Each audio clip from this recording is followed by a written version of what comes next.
میری مالکن کافی جوان تھی۔ ابھی کچھ مہینے ہوئے تھے کہ اس نے اپنا بچہ پیدا کیا تھا، لیکن پھر بھی وہ اتنی خوبصورت لگتی تھی کہ جیسے ابھی کنواری ہو۔ لیکن جیسے ہی رات ہوتی تو وہ اپنا بیٹا میرے ساتھ سلا دیتی۔ جمعہ کی نیت میں جاتی تو ایسے محسوس ہوتا کہ جیسے کوئی دونوں۔ میں ایک طلاق یافتہ عورت تھی، میرا کمانے والا کوئی نہ تھا، اس لیے ایک عورت نے اپنے بچے کی پرورش کے لیے مجھے اپنے گھر رکھ لیا۔ وہ عورت کہتی کہ ہم میاں بیوی کو اپنے بچے سے نفرت ہے، اس لیے تم ہمارے بچے کی پرورش کرو اور رات کو اسے اپنے پاس ہی سلایا کرو۔ وہ عورت اپنے بچے کے قریب ہی نہ آتی، البتہ اس کا شوہر کبھی کبھار اپنے بچہ دیکھنے میرے کمرے میں آ جاتا۔ میں بہت حیران ہوتی کہ یہ کیسے ماں باپ ہیں جنہیں اپنے بچے سے پیار نہیں ہے۔ ایک روز وہ عورت چھت پر گئی تو میں بھی اس کے پیچھے چلی گئی، مگر آگے کا منظر دیکھ کر میرے سر پر آسمان ٹوٹ پڑا، کیونکہ وہاں تو میرا نام تجسم ہے۔ میں بے یقینی سے اپنے گھر کے بند دروازے کو دیکھ رہی تھی، جس میں ابھی تھوڑی دیر پہلے ہی میرے شوہر نے مجھے طلاق دے کر گھر سے باہر نکال دیا تھا۔ میرا قصور صرف اتنا تھا کہ میں نے گھر سے بھاگ کر شادی کی تھی اور اپنے شوہر کو اولاد کی خوشی نہ دے سکی تھی۔ ساتھ جینے مرنے کی قسمیں کھانے والے میرے شوہر نے مجھے آج بے یار و مددگار چھوڑ کر گھر سے باہر نکال دیا تھا۔ مجھے یقین نہیں آ رہا تھا کہ اس نے مجھے طلاق دے کر گھر سے نکال دیا ہے، وہ بھی رات کے اس پہر جب گلی کے کتے بھی سو چکے ہوتے ہیں۔ بہت دیر رونے کے بعد میں نے سنسان گلی کو دیکھا اور سوچنے لگی کہ میں اب کہاں جاؤں۔ میں خاموشی سے دوپٹہ صحیح طریقے سے اوڑھ کر گلی سے گزرنے لگی تو مجھے لگ رہا تھا کہ یہ گلی نہیں، ایک پل صراط ہے جس میں تنہا پار کر رہی ہوں۔ گلی میں ایک پل صراط ہے جسے میں تنہا پار کر رہی ہوں۔ گلی میں آدھی رات کو کچھ آوارہ لڑکوں نے مجھے دیکھ کر آوازیں کسنا شروع کر دی تھی۔ میرے قدم جو آرام آرام سے اٹھ رہے تھے، ایک دم سے ان میں تیزی آ گئی تھی اور میں تیز قدم اٹھاتی ہوئی آگے کی جانب بڑھنے لگی۔ میں نے دیکھا وہ 3 لڑکے تھے اور میرا پیچھا کر رہے تھے۔ میں تیزی سے چلتی جا رہی تھی، میرا دل زور زور سے دھڑک رہا تھا۔ مجھے نہیں پتا تھا کہ میں کہاں جا رہی ہوں۔ میں چلتی چلتی روڈ پر پہنچ گئی اور تیزی سے بھاگنے لگی۔ بھاگتے بھاگتے میرا سانس پھولنے لگا تھا اور سر چکرانے لگا تھا۔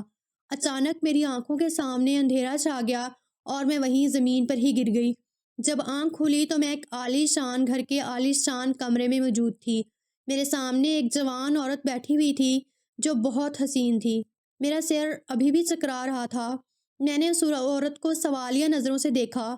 وہ مسکرا کر کہنے لگی کہ تم پریشان نہ ہو، تم یہاں بہت محفوظ ہو۔ میں نے اس سے پوچھا کہ آپ کون ہیں اور میں یہاں کیسے آئی ہوں؟ اس نے کہا کہ میں اپنی دوائی لینے کے لیے ڈاکٹر کے پاس گئی تھی، مگر جیسے ہی میں دوائی لے کر واپس آ رہی تھی تو میں نے تمہیں بیچ سڑک پر بے ہوش پایا۔ میں نے دیکھا کہ کچھ آوارہ لوگ تمہارے تعاقب میں بھی تھے۔ میں نے ان کو دھمکی دی اور تمہیں اٹھا کر گاڑی میں ڈالا۔ یہاں پر ایک ڈاکٹر بلوایا جس نے تمہیں ڈرپ لگائی۔ تمہارا بی پی لو ہو چکا تھا۔ اس نے مجھ سے کہا کہ جب تک میری طبیعت ٹھیک نہیں ہو جاتی تب تک میں یہیں رہوں۔ اس نے مجھ سے میرے متعلق کوئی سوال نہیں کیا۔ میں نے اسے کہا کہ میں اب جانا نہیں چاہتی ہوں، آپ کی بہت مہربانی ہے۔ میری بات سن کر اس نے کہا کہاں جاؤ گی؟ تمہاری حالت دیکھ کر میں سمجھ گئی تھی کہ تمہیں تمہارے گھر والوں نے آدھی رات کو گھر سے باہر نکال دیا ہے، یا پھر تم گھر سے بھاگ کر آئی ہو۔ تم 2 دن سے میرے گھر میں رہ رہی ہو، اب کیا تمہارے گھر والے تمہیں قبول کریں گے؟ اس عورت کی بات سن کر میں حیران ہو گئی، اس نے کیسے میرے دل کا حال جان لیا تھا۔ میں نے رونا شروع کر دیا اور اپنی ساری روداد اسے سنا دی۔ اس نے مجھ سے کہا کہ مجھے اندازہ ہو چکا تھا کہ تم ایک شریف لڑکی ہو، تمہارے ساتھ کوئی حادثہ پیش آیا ہے۔ میں نے کہا ہاں، میرے شوہر نے طلاق دے کر مجھے گھر سے نکال دیا ہے۔ میں نے گھر سے بھاگ کر شادی کی تھی، میرے گھر والے اب مجھے قبول نہیں کریں گے۔ میں تو اپنے گھر والوں کے لیے اس دن سے مر گئی تھی جس دن میں رات کے اندھیرے میں اپنے باپ کی چوکھٹ پھلانگ کر اپنے پسندیدہ شخص کے ساتھ بھاگی تھی۔ میری داستان سن کر اس عورت کی آنکھیں بھر آئیں۔ اس نے اپنے آنسوؤں کو روکتے ہوئے کہا کہ تم ہمیشہ میرے ساتھ یہاں رہ سکتی ہو، بس تمہیں میرا ایک کام کرنا ہوگا۔ اس عورت کی بات سن کر میں نے پوچھا کون سا کام کرنا ہوگا؟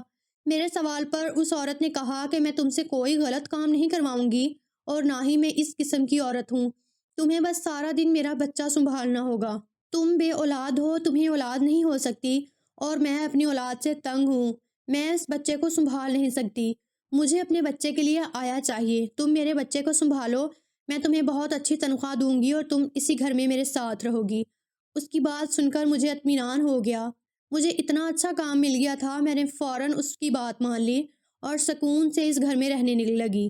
اس کا بچہ صرف 2 سال کا تھا، اس بچے کو مکمل توجہ درکار تھی، لیکن میں نے ایک بات نوٹ کی تھی کہ اس کی ماں اس پر بالکل توجہ نہیں دیتی، نہ اسے گود میں اٹھاتی تھی اور نہ ہی اسے پیار کرتی تھی۔ مجھے وہ عورت ایک پر اسرار عورت لگنے لگی تھی۔ میں سوچ رہی تھی کہ مجھ جیسی عورت جس کے اندر ممتا کوٹ کوٹ کر بھری ہوئی تھی، اسے تو قدرت نے اولاد نہیں دی تھی، اور ایسی عورت جس کے اندر ممتا نام کی کوئی چیز ہی نہیں ہے، اسے اولاد مل گئی۔ مجھے اس کی ذاتی زندگی سے کوئی لینا دینا نہیں تھا۔ مجھے ایک کام مل گیا تھا اور میں دل سے اسے کر رہی تھی۔ میں سکون سے رہ رہی تھی کیونکہ اس گھر میں کوئی مرد نہیں تھا، بس میری مالکن، ان کا بچہ اور گیٹ پر چوکیدار موجود ہوتا تھا۔ لیکن ایک دن جب میں بچے کو کھانا کھلا رہی تھی تو اچانک سے ایک آدمی بڑے روب کے ساتھ کمرے میں داخل ہوا۔ میں اسے دیکھ کر حیران رہ گئی، وہ بھی مجھے دیکھ کر ٹھٹک گیا تھا۔ اس کی عمر 30 سے 35 کے لگ بھگ رہی ہوگی، اور اسے دیکھ کر لگ رہا تھا کہ وہ کوئی بہت بڑا بزنس مین ہے۔ تھوڑی دیر وہاں پر دروازے کا لاک پکڑے وہ کھڑا مجھے دیکھتا رہا، پھر میرے قریب آیا اور بچے کو پیار کرنا شروع کر دیا۔ تو میں سمجھ گئی کہ یہ شخص یقیناً اس بچے کا باپ ہے۔ میں گھبرا کر کمرے سے باہر نکل گئی۔ میری مالکن نے میری گھبراہٹ کی وجہ پوچھی تو میں نے انہیں بتایا کہ کوئی شخص اندر آیا ہے۔ میری مالکن نے کہا، ہاں وہ میرا شوہر ہے، بزنس کے سلسلے میں شہر سے باہر گیا ہوا تھا۔ مالکن نے بیزاری سے کہا۔ مجھے اس پر بڑی حیرت ہوئی۔ وہ نہ صرف اپنے بچے سے بیزار تھی بلکہ اپنے شوہر سے بھی بیزار لگتی تھی۔ مالکن بھی ہر وقت خاموش رہتی تھی اور صاحب بھی ہر وقت خاموش رہتا تھا۔ میں نے دونوں کو کبھی بنتے ہوئے بات چیت کرتے ہوئے نہیں دیکھا تھا۔ صاحب آتے تو تھوڑا سا وقت اپنے بچے کے ساتھ گزارتے اور پھر دوسرے کمرے میں سو جاتے، لیکن مالکن تو بالکل بھی بچے کو نہیں اٹھاتی تھی۔ میں نے مالکن سے پوچھا کہ کیا آپ کی محبت کی شادی ہے؟ تو انہوں نے زخمی نظروں سے مجھے دیکھا، پھر ہاں میں سر ہلا دیا۔ میں یہ جان کر حیران رہ گئی کہ مالکن کی محبت کی شادی تھی، یعنی انہیں مالک سے بہت محبت تھی۔ تو پھر یہ دوریاں کیوں تھیں؟ اتنے بڑے گھر میں مجھے گھٹن ہونے لگی تھی، کیونکہ یہاں کے انسان اس طرح کے پر اسرار شخصیت کے مالک تھے جنہیں سمجھنا میرے بس کی بات نہیں تھی۔ وہ عورت جو اب میری مالکن بن چکی تھی مجھے کہتی تھی کہ میرے بچے کو اپنے ساتھ سلایا کرو۔ میں جب بچے کو اپنے ساتھ سلاتی تھی تو آدھی رات کو میرا مالک اپنے بچے کے پاس آتا تھا اور میں کانپ جاتی تھی۔ میں انہیں منع کرنا چاہتی تھی لیکن میں منع نہیں کر سکتی تھی کیونکہ میں ان کی محتاج تھی۔ مجھے مالک کی نظروں سے خوف آتا تھا، ان کی آنکھوں کے کنارے سرخ ہوتے تھے جیسے وہ کوئی نشئی قسم کا انسان ہو، لیکن میں بچے سے تھوڑے عرصے میں ہی مانوس ہو چکی تھی۔ میں نے ڈھکے لیکن مالک نے کوئی رد عمل ہی نہیں دیا۔ اگر ایک بیوی کو پتہ چلے کہ اس کا شوہر اس کی جوان ملازمہ کے کمرے میں چھپے الفاظ میں مالکن سے اس بات کا ذکر کیا کہ آدھی رات مالک میرے کمرے میں آتے ہیں، بچے کے پاس رات کو جاتا ہے، تو گھر میں فساد شروع ہو جاتا۔ لیکن میری مالکن کو تو کوئی فرق ہی نہیں پڑ رہا تھا۔ میری مالکن روزانہ ہی چھت پر جاتی تھی۔ میں نے سوچا کہ آخر وہ چھت پر کیا کرنے جاتی ہے۔ میں نے نہ جانے کیا سوچ کر ان کا پیچھا کیا تو جو منظر مجھے وہاں دیکھنے کو ملا اسے دیکھ کر تو میری روح تک کانپ گئی تھی۔ میری مالکن ایسا کام بھی کر سکتی تھی؟ میں مالکن تک گئی اور ہاتھ پکڑ کر انہیں روک دیا۔ میں نے غصے سے کہا کہ مالکن آپ ہوش میں تو ہیں؟ آخر کیوں آپ چھت سے کود کر اپنی جان دینا چاہتی تھیں؟ آپ نے یہ تک نہیں سوچا کہ آپ کا چھوٹا سا بیٹا ہے، آپ کا شوہر ہے، اس کا کیا ہوگا؟ میری بات سن کر میری مالکن نے اپنا چہرہ دونوں ہاتھوں میں چھپا کر رونا شروع کر دیا۔ انہیں روتا ہوا دیکھ کر مجھے بہت دکھ ہوا۔ میں نے فوراً سے انہیں گلے سے لگا لیا۔ وہ مجھ سے لیٹ کر کافی دیر تک وہیں چھت پر روتی رہیں۔ میں نے انہیں چپ کروایا اور انہیں پیار سے پوچھا کہ آخر ایسی بھی کیا بات ہے کہ آپ اپنی جان لینا چاہتی ہیں؟ میں نے ان سے کہا کہ مجھے بتائیں، مجھے بتانے سے آپ کا دل کا بوجھ ہلکا ہو جائے گا۔ میں نے کہا تو انہوں نے اپنے آنسو صاف کیے اور پھر ساری داستان مجھے آرام سے سنانے لگی۔ میری مالکن کی کہانی انہی کی زبانی سنیے۔ میری 2 مریضوں کے بیچ میں آنکھ کھلی تھی۔ میرے والد سرکاری آفیسر تھے اور میری ماں گاؤں کی ایک ان پڑھ عورت تھی۔ میرے والد کو سرکاری نوکری مل گئی تو انہیں میری ماں میں ہر قسم کی برائی نظر آنے لگی، لیکن میری ماں نے جب بیٹے کو جنم دیا تب گھر میں ان کی عزت بڑھ گئی تھی۔ پھر میں پیدا ہوئی تو میری ماں پر میرا باپ بہت مہربان ہو گیا۔ میں اپنے والد صاحب کی بہت زیادہ لاڈلی تھی۔ میری عمر 12 سال کے قریب ہوگی جب ہمارے گھر میرے والد صاحب کے ایک 18 سالہ لڑکے کو اپنے ساتھ لے آئے اور کہا کہ آج سے یہ ہمارے گھر کی دیکھ بھال کرے گا۔ اس کا نام سلیم تھا۔ سلیم کے آنے کے بعد میرے والدین کے مابین جھگڑے پھر سے شروع ہو چکے تھے۔ سلیم مجھے ایک آنکھ نہیں باتا تھا۔ وہ کھانا بھی بناتا تھا، گھر کی حفاظت بھی کرتا تھا، مختصر یہ کہ وہ ہمارے گھر پر مکمل طور پر قابض ہو چکا تھا۔ زیادہ پیسہ ہونے کی وجہ سے میرے والد عیاشی میں پڑ گئے تھے اور انہیں دیکھ کر میری والدہ بھی شام کو اپنی سہیلیوں کے گھر چلی جاتی تھیں۔ ماں باپ کے بعد بھائی بھی پیسے کے نشے میں چور تھا، اس کا بھی سارا دن گھر سے باہر گزرتا تھا۔ اب گھر میں صرف میں اور سلیم اکیلے ہوتے تھے۔ میرے گھر والوں کو اس بات سے کوئی سروکار نہیں تھا کہ میں جوان ہو رہی تھی اور ایک جوان لڑکے کے ساتھ گھر میں اکیلی ہوتی تھی۔ مجھے ایسے لگتا تھا کہ ہمارے گھر کی یہ حالت سلیم کی وجہ سے ہوئی ہے۔ وہ میرے والد صاحب کو مختلف عورتوں سے ملواتا تھا اور پھر میرے والد صاحب سے خوب انعام وصول کرتا۔ میرے والد صاحب ان سب کے بدلے میں اس کی جیب بھاری کر دیا کرتے تھے۔ دوسری طرف میرے والد صاحب کے سارے قصے میری والدہ کو پتہ تھا اور میری والدہ کو باور کرواتا تھا کہ وہ ان کا وفادار ہے اور ان کے شوہر کی ہر بات ان کو بتاتا ہے، اور اس کے بدلے میں میری والدہ اس کو پیسے دیا کرتی تھی، یعنی کہ دونوں طرف سے فائدے میں وہی تھا۔ میں 18 سال کی ہوئی تو میں بہت سمجھدار ہو چکی تھی۔ میں اپنے گھر سے سلیم کو نکالنا چاہتی تھی، اس لیے ایک دن موقع پا کر کچن میں گئی جہاں پر سلیم سبزیاں کاٹنے میں مصروف تھا۔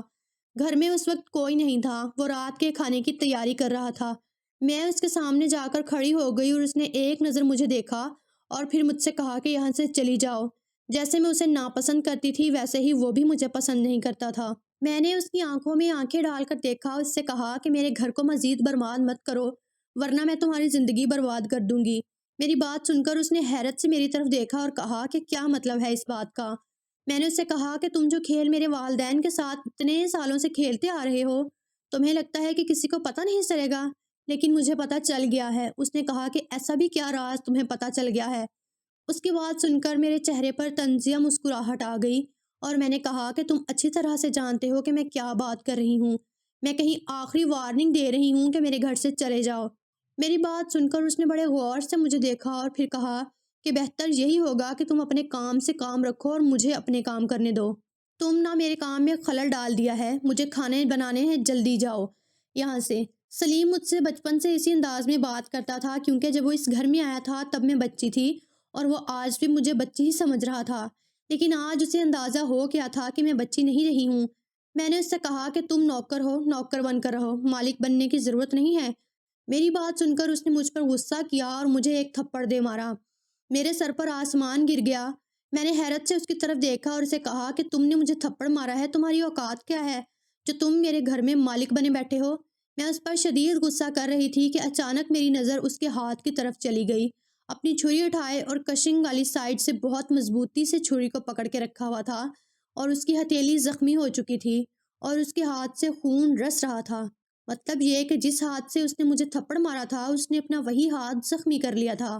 میں اس کو دیکھ کر گھبرا گئی۔ کوئی انسان ایسا کیسے ہو سکتا ہے کہ خود کو اتنا بڑا نقصان پہنچائے؟ میں اپنے کمرے میں آ گئی، میرا دل زور زور سے دھڑک رہا تھا۔ یہ منظر میرے لیے بہت ہی عجیب تھا۔ اس نے مجھے تھپڑ مارا، مجھے اس بات پر اتنی حیرت نہیں تھی جتنی حیرت اس بات پر ہو رہی تھی کہ جس ہاتھ سے اس نے مجھے تھپڑ مارا اس نے وہی ہاتھ زخمی کر لیا تھا۔ اس کے بعد میں ساری رات سو نہ سکی، بس وہی ایک لمحہ تھا جب میرے جذبات سلیم کے لیے اور سلیم کے جذبات میرے لیے مکمل طور پر تبدیل ہو چکے تھے۔ میں نے ساری رات سلیم کے متعلق سوچتے ہوئے گزار دی۔ کتنی عجیب بات ہے نا، جس انسان سے ہم سب سے زیادہ نفرت کرتے ہیں قدرت ہمیں اسی سے محبت کرنے پر مجبور کر دیتی ہے، لیکن مجھے نہیں پتا تھا کہ یہ محبت میرے گلے کا توق بننے والی ہے۔ اگلی صبح جب میں کالج کے لیے نکل رہی تھی تو میں نے دیکھا کہ سلیم کے ہاتھ میں پٹی بندھی ہوئی تھی۔ اس نے مجھے دیکھ کر نظریں جھکا لی۔ میں نے اس کے ہاتھ کو دیکھا، پھر اس سے کہا کہ انسان کو ایسا کام کرنا ہی نہیں چاہیے جس کے بعد پچھتانا پڑے۔ اس نے ایک نظر میری طرف دیکھا تو مجھے لگا کہ اس کی ایک نظر میرے وجود میں تیر کی مانند پیوست ہو گئی ہے۔ میں نے اس کے خیالات کو جھپٹنے کی بہت کوشش کی، لیکن میں کیا کرتی، وہ تو سارا دن میرے ساتھ ایک گھر میں رہتا تھا۔ یہ وہ انسان تھا جس کی وجہ سے میرا گھر خراب ہو چکا تھا۔ میں 18 سال کی تھی اور وہ 24 سال کا، اور وہ بہت ہی خوبرو نوجوان لگتا تھا۔ بس مجھے کچھ ہی دن لگے، میں اس کی محبت میں مبتلا ہو گئی۔ چند دنوں میں ہی اس شخص کی اتنی دیوانی ہو چکی تھی کہ جس کا کوئی حساب نہیں تھا۔ ایک دن وہ کچن میں کام کر رہا تھا، میں اس کے پیچھے چلی گئی اور اپنی محبت کا اظہار کر دیا۔ وہ مجھے کچھ دیر دیکھتا رہا اور پھر بولا کہ اگر یہ بات تمہارے باپ کو پتہ چل گئی تو وہ مجھے جان سے مار دیں گے۔ میں نے سلیم کا ہاتھ پکڑ لیا اور کہا کہ میں لڑکی ہو کر اتنے دھڑلے سے اپنی محبت کا اظہار کر رہی ہوں اور تم مرد ہو کر اس قدر خوف زدہ ہو۔ تب اس نے کہا کہ تمہیں کیا لگتا ہے کہ ایک مرد مجبور نہیں ہوتا میں جیسا بھی ہوں تمہارے باپ کا نوکر ہوں اور یہ بات میں نہیں بھول سکتا۔ میں نے اسے کہا کہ کیا تمہیں مجھ سے محبت نہیں ہے؟ تب اس نے نظریں چلا لیں۔ اس نے مجھ سے کہا کہ میرے سامنے مت آیا کرو، اگر میرے مالک کو پتہ چل گیا تو میں اس نوکری سے بھی جاؤں گا اور جان سے بھی جاؤں گا۔ میں نے اس سے کہا کہ مجھے تو نہیں پتا، میں تمہارے منہ سے محبت کا اظہار سننا چاہتی ہوں۔ میرے بہت اصرار پر اس نے مجھ سے محبت کا اظہار کر دیا، اور بس یہی لمحہ تھا جب پیچھے سے میرے والد صاحب آ گئے۔ انہوں نے سارا منظر دیکھ لیا۔ میرے والد صاحب نے سلیم کو اس قدر مارا کہ اس کی حالت خراب ہو گئی۔ میرے بھائی نے بھی سارا ماجرا سمجھتے ہوئے سلیم کو مارنا شروع کر دیا۔ میں اس کے اوپر گر کر اسے بچانے کی کوشش کر رہی تھی۔ میری ماں مجھے گالیوں سے نوازتے ہوئے مارتی جا رہی تھی۔ ایک ہنگامہ سا برپا ہو چکا تھا۔ میرے والد صاحب نے پولیس کو فون ملایا اور کہا کہ میں نے اپنے نوکر کو رنگے ہاتھوں چوری کرتے ہوئے پکڑ لیا ہے۔ میرے والد صاحب کی بات سن کر سلیم نے ان کی منت کی کہ مجھے پولیس کے حوالے نہ کریں۔ میں نے سلیم کو آنکھوں ہی آنکھوں میں وہاں سے بھاگ جانے کا اشارہ کیا اور خود اداکاری کرتے ہوئے میں بے ہوش ہو گئی۔ حقیقت میں بے ہوش نہیں ہوئی تھی، صرف میری اداکاری تھی تاکہ موقع پا کر سلیم وہاں سے بھاگ جائے۔ میرے بے ہوش ہونے پر سب میری طرف متوجہ ہوئے اور سلیم بھاگ نکلا۔ وہ ایسا بھاگا کہ دوبارہ کسی کے ہاتھ نہیں آیا۔ اس بات کو 1 مہینہ گزر چکا تھا۔ میرے ماں باپ نے فوراً سے میرا رشتہ دیکھ کر میری شادی کی تیاریاں شروع کر دیں۔ ایک رات میں سو رہی تھی کہ میری کھڑکی پر دستک ہوئی۔ میں نے دیکھا تو سلیم تھا، وہ مجھے لینے کے لیے آیا تھا۔ میں اس کی محبت میں اندھی ہو چکی تھی۔ میں اپنے والد کی محبت کو لتاڑتے ہوئے اس کے ساتھ ساتھ بھاگ گئی۔ ہم دونوں نے فوراً نکاح کر لیا۔ میرے والدین مجھے پاگلوں کی طرح ڈھونڈتے رہے۔ انہیں ہمارا ٹھکانہ معلوم ہوا تو میرے والد اور والدہ دونوں مجھے لینے کے لیے ایک ساتھ نکلے، مگر کار تیز چلانے کی وجہ سے ان کا ایکسیڈنٹ ہو گیا اور وہ دونوں موقع پر ہی جاں بحق ہو گئے۔ یہ خبر مجھ پر قیامت کی طرح گری تھی۔ پھر میرا بھائی ہمیں ڈھونڈتے ڈھونڈتے ہم تک پہنچ گیا۔ میرے بھائی اور سلیم کے مابین ہاتھا پائی شروع ہو گئی۔ اسی ہاتھا پائی میں میرے بھائی نے سلیم کو گولی مار دی اور وہ بھی موقع پر جاں بحق ہو گیا۔ اس دن میری دنیا، میرا سب کچھ لٹ چکا تھا۔ میرے میکے میں اب کوئی نہیں بچا تھا۔ سلیم میرے بھائی کو مارنا نہیں چاہتا تھا، لیکن اس نے اپنے آپ کو بچانے کی کوشش میں یہ سب کیا تھا۔ پولیس کے خوف سے سلیم نے فوراً صحن میں قبر بنا کر میرے بھائی کو دفن کر دیا۔ میرا بھائی بغیر جنازے کے، بغیر کفن کے قبر میں پھینکا جا رہا تھا اور میں بالکل بے بس ہو کر دیکھ رہی تھی۔ پھر کافی عرصے تک ہم روپوش رہے۔ اس عرصے سے میں امید سے ہو گئی۔ ہمارے پاس 1 روپیہ بھی نہیں تھا۔ پھر وہ مجھے میرے باپ کے گھر میں لے آیا جو کہ خالی پڑا ہوا تھا۔ میرے والدین کے جانے کے بعد ان کی جائیداد اور ان کے گھر کی اکلوتی وارث میں ہی بچی تھی۔ میں نے اور سلیم نے اس گھر میں رہنا شروع کر دیا، لیکن ہمارے پاس بولنے کو کچھ بھی نہیں تھا۔ جو کچھ ہوا تھا اسے میرا ذہن قبول نہیں کر رہا تھا۔ میں سلیم سے کیا کہتی؟ اس کا کیا قصور تھا؟ میں نے تو خود اسے مجبور کیا تھا اظہار محبت کے لیے۔ وہ تو مجھے اس وقت بھی انکار کر رہا تھا، لیکن میری ضد نے اسے اظہار محبت پر مجبور کیا تھا۔ مگر ہم اس حالت تک پہنچ گئے۔ میرے والد صاحب کا کاروبار سلیم نے سنبھال لیا اور اس نے دن دگنی رات چگنی ترقی کر لی۔ 3 سال سے میں اس گھر میں ایک زندہ لاش کی مانند رہ رہی ہوں۔ روزانہ اپنے آپ کو ختم کرنے کی ہمت کرتی ہوں، لیکن مجھ سے نہیں ہو پاتا۔ آج بڑی مشکل سے میں نے ہمت کی تو تم نے مجھے روک لیا۔ مجھے نہ اپنے بچے سے کوئی لگاؤ ہے، نہ اپنے شوہر سے۔ یہ وہ انسان ہے جس کی محبت میں اندھی ہو کر میں نے اپنا سب کچھ گنوا دیا، اور آج یہی انسان مجھے اچھا نہیں لگتا۔ وہ کہتا ہے تمہارے والدین کی موت ایسے ہی لکھی ہوئی تھی اور تمہارے بھائی کو میں مارنا نہیں چاہتا تھا، لیکن وہ مجھے مارنے کے لیے آیا تھا۔ میں نے تو صرف اپنے آپ کو بچانے کی کوشش کی تھی۔ وہ مجھے کہتا ہے کہ میں نے تم سے کہا تھا کہ میرے سامنے سے چلی جاؤ، کیونکہ مجھے پتا تھا کہ کچھ غلط ہو جائے گا۔ مختصر یہ کہ آج وہ ہر بات کا الزام مجھ پر ٹھہراتا ہے، اور وہ صحیح کہتا ہے۔ مالکن نے اپنی کہانی سنا دی۔ میں ان کی کہانی سن کر بہت ہی افسردہ ہو گئی تھی۔ ہم جیسی لڑکیاں، یعنی مجھ جیسی اور میری مالکن جیسی لڑکیاں، جو اپنے ماں باپ کی چوکھٹ کو آدھی رات کو جس انسان کے لیے چھوڑ کر آ جاتی ہیں، وہی انسان ہمیں ہر بات کا الزام دے کر خود ہر الزام سے بری ہو جاتا ہے۔ ہم جیسی لڑکیاں جو محبت کرنے والے والدین کو چھوڑ کر ایک انجان انسان کا ہاتھ تھام کر آدھی رات کو نکل پڑتی ہیں، وہ کبھی خوش نہیں رہ سکتی۔ میں نے بھی گھر سے بھاگ کر شادی کی، پھر جب اولاد نہیں ہوئی تو میرے شوہر نے مجھے طلاق دے کر نکال دیا۔ میری مالکن کو اولاد ہوئی تو اسے اپنی اولاد سے محبت نہیں تھی۔ میں گھر سے دربدر ہو گئی تھی، لیکن میری مالکن تو گھر کے اندر ہی اپنے شوہر، اپنے بچے کے ساتھ، لیکن پھر بھی وہ بے سکون تھی۔ کاش ہم اپنے والدین کا گھر نہ چھوڑتیں، کاش ہم ان کی فرمانبردار بیٹیاں ہوتیں۔ وہ ہمارے لیے جس انسان کا انتخاب کرتے، یقیناً وہ اچھا ہی ہوتا۔ محبت کرنا گناہ نہیں ہے، لیکن والدین کا دل دکھانا بہت بڑا گناہ ہے۔ میں نے اپنی پوری زندگی میں کبھی بھی ایسی لڑکیوں کو کامیاب زندگی گزارتے ہوئے نہیں دیکھا جنہوں نے اپنے والدین کا دل دکھا کر کسی اور سے شادی کی ہو۔ آخر میں بس اتنا کہوں گی کہ کوئی لڑکی یا لڑکا ایسا قدم اٹھانے والا ہے تو خدا کے لیے سنبھل جائیں، ورنہ آپ کا انجام بھی ہماری طرح کا ہو